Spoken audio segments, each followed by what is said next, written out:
Joining me first is Senator Richard Blumenthal, Democrat of Connecticut. Senator, thank you for joining us this evening in studio. And let's start with the Signal Act controversy. The White House insists there was no classified information shared on the Signal chain. You sit on the Armed Services Committee, which is calling on the Pentagon to investigate. Where does that probe stand right now? We've asked for an independent, objective investigation by the Inspector General of the Pentagon, who is supposed to be the watchdog, the one who calls out wrongdoing and investigates it and then refers it for criminal prosecution if there's a violation of law. But I want more, Rev. I want the FBI right away to begin a penetrating, prompt criminal investigation. Because what happened here was a crime. Criminal. Exactly. Because this kind of divulgence of information that should have been classified, probably was classified, is a violation of the Espionage Act. And if you were a staff sergeant sitting in some base somewhere in the United States and you made this information available on Signal, which is a non-hardened, commercial, vulnerable app, you would be sitting in a brig right now. You'd be in prison, military prison. You would be prosecuted under the Criminal Justice Act of the military, the Uniform Code of Military Justice, or some other criminal statute.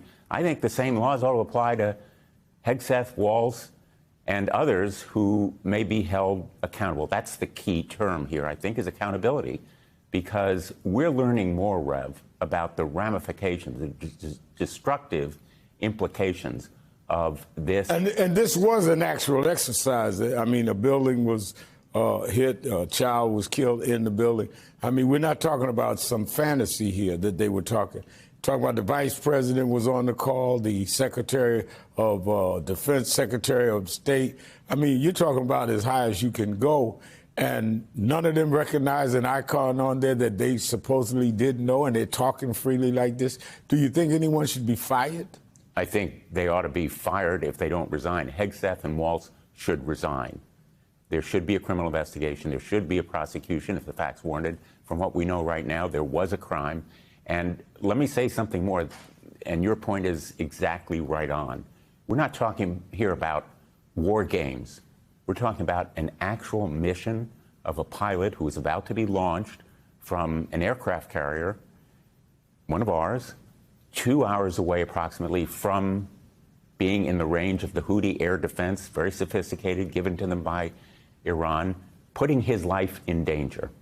That is really the most kind of culpable violation and betrayal of trust by the Secretary of Defense, by the National Security Advisor, by, as you say, absolutely correctly, the top of our military and security leadership. Now, Vice President J.D. Vance is back in the United States after a visit to Greenland with National Security Advisor Michael Waltz and Second Lady Usher Vance. Now, the group spent roughly 3 hours there at the Peterson Space Force Base, where he criticized Denmark's stewardship of the island territory and called for Greenland to partner with the U.S. What message do you think the trip sent around the world, Senator, particularly in light of all of this that they're involved in? You know, it would be humorous if it weren't so serious, Rev. And the humor is that he couldn't go to the civilian part of Greenland because there would be protests against him. So he went to American military base where he criticized the Danes for being insufficiently attentive to Greenland. Wherever the vice president goes, he seems to make enemies, not friends. Now, I want to bring up two defining images from the week representing our current Department of Homeland Security. First is the Homeland Security Secretary, Kristi Noem's video warning migrants not to enter the U.S. illegally as she stands in front of dozens of shirtless prisoners at the mega prison in El Salvador. Next is the Department of Tufts University student, Umeza Ozturk, by masked immigration and custom enforcement agents who failed to identify themselves. Ozturk has not been charged with a crime. Are actions like these actually keeping us safe, Senator? These kinds of inhumanity, certainly far from keeping us safe, inspire terrorists around the world and express a disdain for those basic values that make America great, truly, our humanity, our sense of respect for individuals and due process. That picture of Kristi Noem in front of bare-chested prisoners was so horrifyingly inhumane. We wouldn't permit that kind of picture in a federal prison anywhere in the United States. I've never seen anything like it, and I've been a prosecutor, a federal United States attorney, state attorney general of the state of Connecticut for 20 years. Prisoners are people. They're human beings. Whatever policy differences we may have about immigration, we may disagree about some of those pluses or minuses of different kinds of laws or policy. To treat people that way is fundamentally inhumane, cruel, and reprehensible. Before you go, the Washington Post is reporting that since FBI Director Kash Patel was also named interim director of the Bureau of Alcohol, Tobacco, and Firearms, he's only visited the ATF headquarters once for a photo op. The Justice Department is floating the idea of merging the ATF with the Drug Enforcement Agency or repurposing some of its personnel to the border. Will any of this enhance law and order in your judgment? Just the opposite.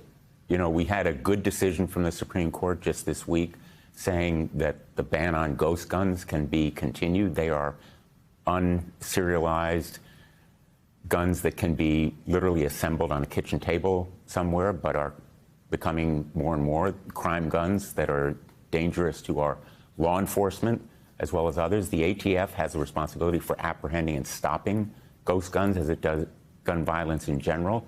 You and I both know that it continues to be a scourge that you have crusaded against. I really honor and thank you for all your great work on this topic. Those of us who have been involved in this cause certainly ought to oppose strenuously merging the Alcohol, Tobacco, and Firearms Agency, ATF, because it has responsibility for firearms, with the Drug Enforcement Agency. Very important that it remains separate. And I'll say one more thing. The plans to move ATF agents to the border enforcing immigration laws rather than making our streets and communities safer by stopping gun violence, I think are, again, a betrayal of trust. All right. Thank you so much for being with us, Senator Richard Blumenthal of Connecticut.